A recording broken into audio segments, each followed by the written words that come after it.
7, started. 6, 5, 4, 3, 2, 1. Go for launch.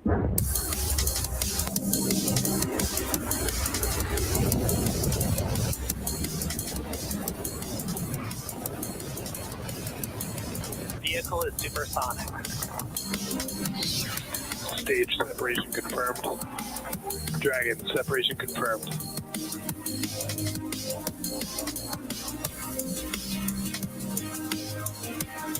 Stage 1 is transonic. Landing legs have deployed. And Falcon 9 has landed. Hello, everyone, and welcome to the Falcon Heavy webcast for tonight's Jupiter 3 mission. My name is Ronnie Foreman, and I'm joining you from the West Coast, from SpaceX headquarters in Hawthorne, California, to follow our Falcon Heavy rocket liftoff from Launch Complex 39A at Kennedy Space Center in Florida. Today's launch marks SpaceX's third Falcon Heavy mission this year and sixth operational Falcon Heavy mission overall. Today, we'll be launching the Hughes Jupiter 3 EchoStar 24 satellite into space for our customer EchoStar and their Hughes Network Systems division. The Jupiter 3 payload on board the second stage was built by Maxar and will be the largest commercial communications satellite ever to launch into geostationary orbit, weighing over 9 tons. Once operational, Jupiter 3 will help meet demand for HughesNet satellite internet in rural areas of the United States and Latin America, as well as demand for Explore service for rural customers in Canada. In addition to supporting enterprise and government applications, Jupiter 3 will also power higher speed satellite internet service plans in North America, while helping to expand and enhance HughesNet across Mexico, Brazil, and South America. We'll have more about our customer and their payload later on during the show, so be sure to stay tuned. At T-minus 13 minutes and 45 seconds, all systems are currently go for an on-time liftoff of 11:04 p.m. Eastern Time. The vehicle started propellant loading around the T-minus 50-minute mark and is nearly fully loaded with propellants now. Weather is green and the range is also ready to support. But if for some reason we don't launch today, we do have a backup opportunity tomorrow at the same time. The Falcon Heavy that you can see on your screen is essentially 3 Falcon 9 rockets strapped together. Having 3 cores instead of just the one on Falcon 9 means that we are using 27 engines between the 2 side boosters and center core today, and that allows us to carry heavier payloads to various orbits in space. From a technical standpoint, we are creating a more powerful first stage that carries more fuel and burns longer than the first stage on a typical Falcon 9 mission. Now, at the very top of our rocket, as you can see on your screen, is our payload fairing. This is where the Jupiter 3 satellite is safely enclosed between 2 composite pieces. The fairing protects the payload from aerothermal loads, heating, and contamination during ascent. Once we reach the vacuum of space, though, the fairing isn't needed anymore, so we will jettison both halves as the second stage continues on its journey to orbit. Both fairings supporting today's mission are flight-proven, with one half flying for its 5th time and the other for its 6th. Once those fairing halves separate from the second stage, we will of course be attempting to recover them again today with the help of our recovery vessel, Doug. Now, right below the fairing, we have a second stage, which is connected to the 28th engine on board Falcon Heavy. This is our Merlin vacuum engine, and its job is to power the payload to its final targeted orbit once the center core and second stage separate. The second stage for this mission is also debuting a new medium coast configuration. Just in case you didn't know, our second stages have 3 general configurations: standard, medium, and long coast. And we use different configurations depending on how long the second stage needs to operate after launch. A medium coast kit, which is what we're using today, provides better performance for some missions and includes an added battery loaf or power pack, a painted gray stripe on the outside of the fuel tank, and other hardware to make sure that the fuel and stages systems operate as long as needed. Now, if you look very closely at the stage 2 on your screen, you can just barely see that stripe of gray paint that I mentioned. While in space, that paint will absorb some heat from the sun in order to keep the second stage fuel warm enough for our long flight today. Payload deployment for Jupiter 3 is scheduled to occur after 3 second stage engine burns and occur around the T+3 hour and 30-minute mark. We hope you'll stick with us till the end. Now moving further down the rocket, as I mentioned a little bit earlier today, we have 3 Falcon 9 rockets essentially strapped together. All 3 constitute our first stage. Each of the side boosters on either side of the center core are flying for the 3rd time on today's mission, having previously supported 2 Falcon Heavy flights, USSF 44 and 67. A couple of minutes after liftoff, we'll attempt to recover both side boosters with a land landing on landing zones 1 and 2. And fun fact, landing zone 2 was built specifically to support dual booster landings like this one. Similar to previous launches, we'll be conducting a 1-engine entry burn. This allows us to shorten the length of the entry burn, ultimately allowing us to increase performance of Falcon Heavy overall. And speaking of increased performance, we will not be attempting to recover the center core today. If you look very closely, you'll see that the center core doesn't have landing legs or grid fins attached. That's because this mission requires more performance than we have to be able to recover the center core, and that landing hardware isn't needed. But don't worry, today's launch should still be a very exciting one, especially if you're joining us from the Space Coast tonight, where you should be in for some beautiful nighttime landing views. And now, as promised, here's a bit more information about our customer and satellite today. For over half a century, we've been on a journey to connect people, enterprises, and things around the world. Innovation runs deep in our veins, from developing the two-way VSAT in the 1980s, to inventing satellite internet in the 1990s, to launching the first modern-era telecommunications satellite in the 2000s. We've tackled the biggest connectivity challenges and applied our engineering excellence to uncover innovative ways to connect the unconnected. Since the launch of the first Hughes high-throughput satellite, we have engineered some of the highest capacity broadband satellites in the world. And now, our latest and greatest innovation launches a new era of connectivity.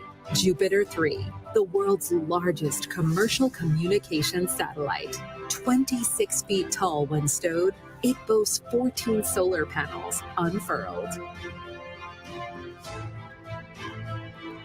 This massive satellite was purpose-built and engineered like no satellite before. Hundreds of team members have devoted countless hours to bring Jupiter 3 to life. The highly anticipated next-generation ultra-high-density satellite doubles the size of the Hughes Jupiter fleet and brings total throughput to more than 1 terabit per second, enabling more capacity, better service, and faster speeds. With 300 highly concentrated spot beams, Jupiter 3 expands our reach to nearly 80% of the population across North and South America. The engineering ingenuity built into Jupiter 3 will expand the connected experience. For the family in Ohio, streaming movies on a Friday night. For the student in Mexico, expanding her horizons with access to technology and educational tools. For the farmer in rural Idaho, monitoring the weather each day to manage his crops. For the executive, flying from New York to Los Angeles, holding a meeting over first-class Wi-Fi in the sky. For the senior in Montana, consulting with his doctor by telehealth. For the ranger at a national park, coordinating in real time with emergency responders. For the mango grower in Brazil, expanding her family business nationwide and internationally. For the entrepreneur in Ecuador, promoting his business and taking customer orders. For the grandmother in Mississippi, meeting her new grandchild by video chat. All this and more as Jupiter 3 launches a new era of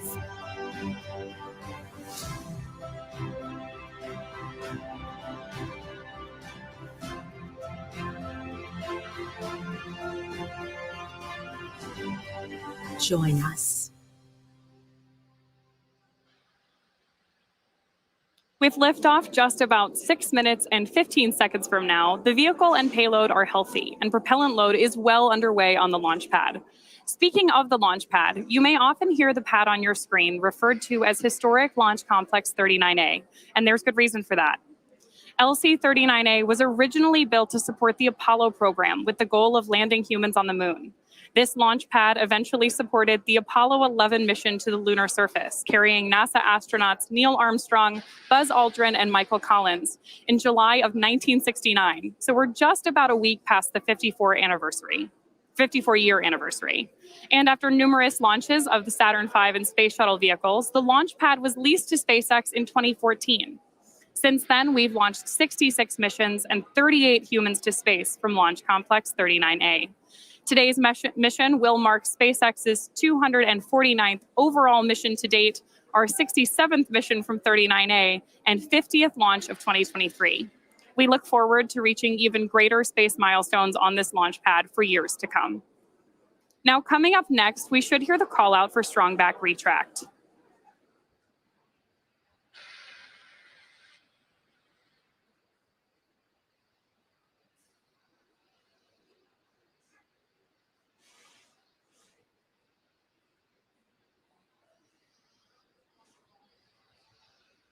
Falcon Heavy tanks are pressing for strong back retract. So there you heard Mission Control confirming that we are pressurizing the tanks ahead of strong back retraction. Next up, the clamp arms around the second stage, which you can't really see because they're being obscured by those LOX clouds there, are going to begin to open. And that truss structure next to the vehicle, known as the strong back, will retract away from Falcon Heavy.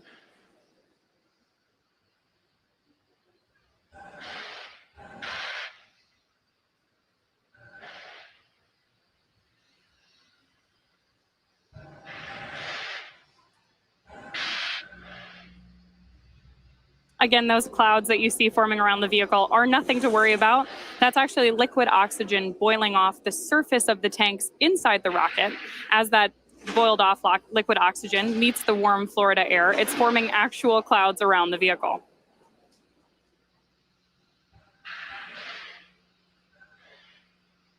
There you can see coming out from behind those clouds, we have had the clamp arms open up around Falcon Heavy in preparation for liftoff.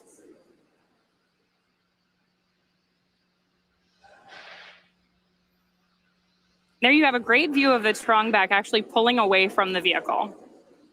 This initial retraction is just a slight movement. Ahead of liftoff, we'll see full retraction so that Falcon Heavy can clear the launch pad. Now, the next major milestone we're tracking is liquid oxygen loading completion. We're expecting that here in just about a minute.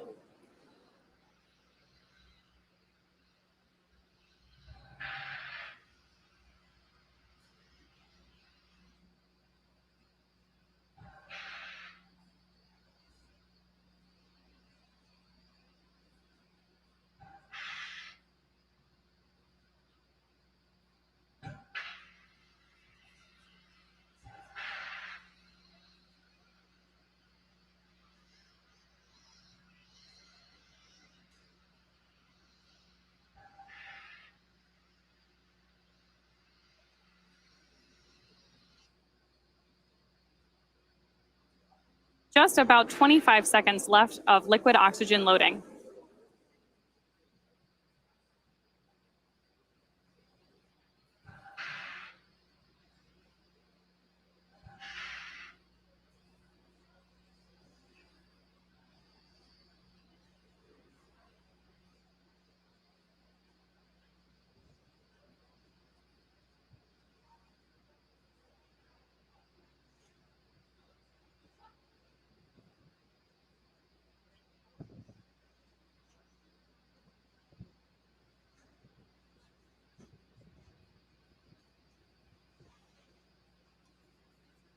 Really gorgeous views of Falcon Heavy on the launch pad tonight.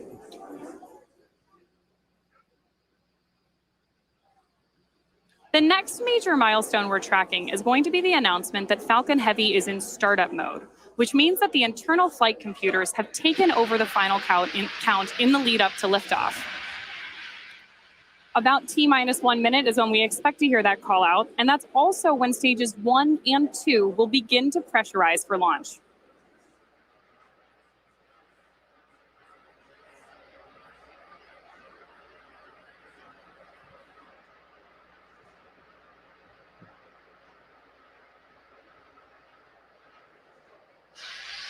Launch abort has started. As you may have just heard over the nets, we just heard an abort called out from our launch director. We're waiting for other updates from Mission Control, so stay tuned and we'll come back with an update as soon as we can.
All parties on countdown 1, please be advised that we have scrub for the night on Falcon Heavy.